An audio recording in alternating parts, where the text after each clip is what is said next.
The ancestral home of tomatoes is South America. In the developing parts of Europe, they were imported from Peru, Bolivia and Ecuador in the 16th century, long before it was known that root crops such as potatoes and peanuts existed.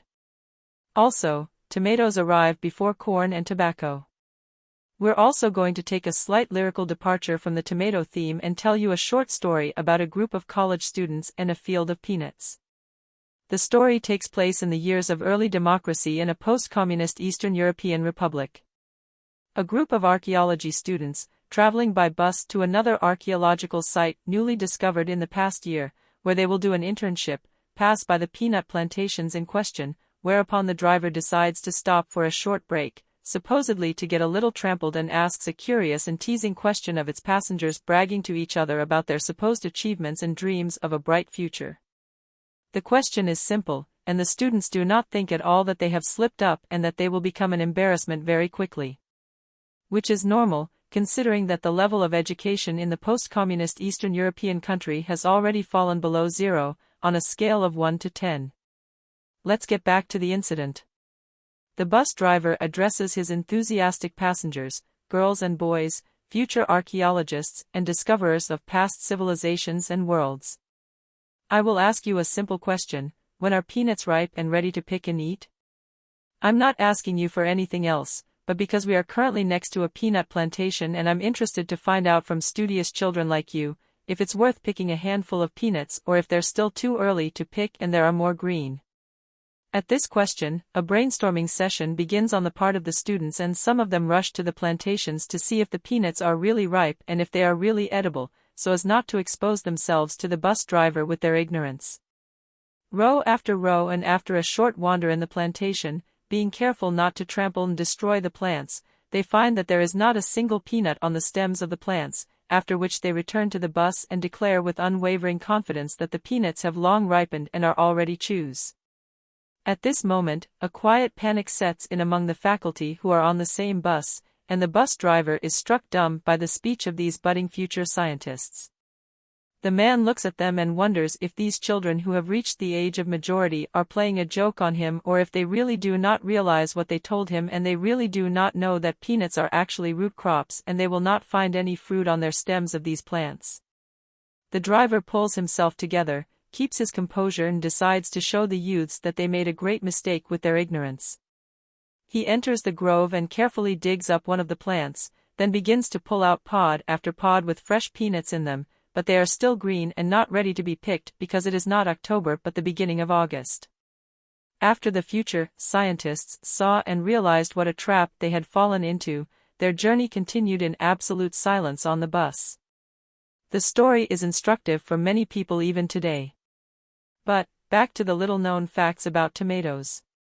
Initially, tomatoes were not used for food, but only as decorative plants, giving a pleasant aroma to the air in rooms, because it was believed that they were poisonous and not suitable for eating. In later centuries, the consumption of green unripe tomatoes began. The mass consumption of well-ripened tomatoes began only in the last century in Europe, as a delicacy, with dishes and salads. At a much later stage, they began to preserve them and make juices from them, which juices became an indispensable part of some alcoholic cocktails, such as the infamous Bloody Mary. Today, the use of tomatoes as a food product is widespread worldwide. They are consumed both fresh and frozen and canned. Continuously, their industrial processing is also expanding, and also all kinds of products are extracted from them for the pharmaceutical industry. The chemical composition varies depending on the variety, the soil climatic features and the care taken for their cultivation. They contain on average 93.9% water, 1% proteins, 3.7% carbohydrates, a large part of which are soluble sugars such as glucose, fructose and a little sucrose, and also a small percentage of starch. The cellulose in them is about 0.7% of their total mass. They also contain organic acids such as citric and malic and a small amount of oxalic acid.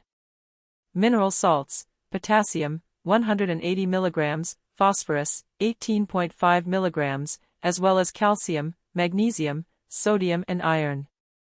Tomatoes are a good source of vitamins, vitamin C, 23 mg, carotene, or better known as provitamin A, up to 0.61 mg, 0.85 mg vitamin E, vitamin K, and in smaller quantities vitamins P, B1 and B2 and others. Although the main suppliers of vitamin C are lemons and oranges, tomatoes are not inferior to them in the content of this valuable vitamin, and for this reason, they are very common for consumption throughout the year.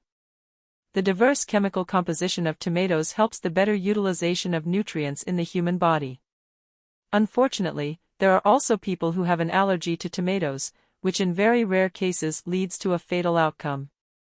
Tomatoes support the elimination of poisons from the body, through its diuretic function, through the kidneys. Therefore, it is desirable, if you are going to give urine for research, that you have consumed tomatoes or their derivatives, at least in the last 72 hours. In this way, many toxins will be found in your urine and doctors will be able to determine the most appropriate treatment for you. Fresh tomato juice is a very good liquid food for people who have problems with metabolism, arthritis, obesity, and accumulation of extra pounds, diabetes and others. Due to the fact that vitamin C is extremely unstable to external influences, it is recommended to treat tomatoes with extreme care. Vitamin C is very susceptible to direct sunlight and very quickly decomposes and disappears from a freshly cut or juiced tomato. Also, vitamin C interacts with metal objects, such as cooking and eating utensils made of iron. Therefore, it is recommended to use either gold-plated cutlery, which does not enter into a chemical reaction with the vitamins and acids in the food products, or to use stainless steel utensils. Under no circumstances, do not use eating and cooking utensils made of copper or aluminum. These two metals will ruin your health very quickly. And their consequences are terrifying for our internal organs, especially for our liver, which very quickly suffers from cirrhosis if we take food and drinks prepared in copper vessels. Homemade tomato juice, pasteurized and stored in cool and dark rooms, bottled in glass bottles sealed with real cork stoppers, retains its properties for up to 2 years and is ready for use. We sincerely believe that the information in this video was useful for you, and we would be happy if you share it with your friends on social networks. Subscribe to our channel and stay tuned for new and useful videos. Thank you for being with us.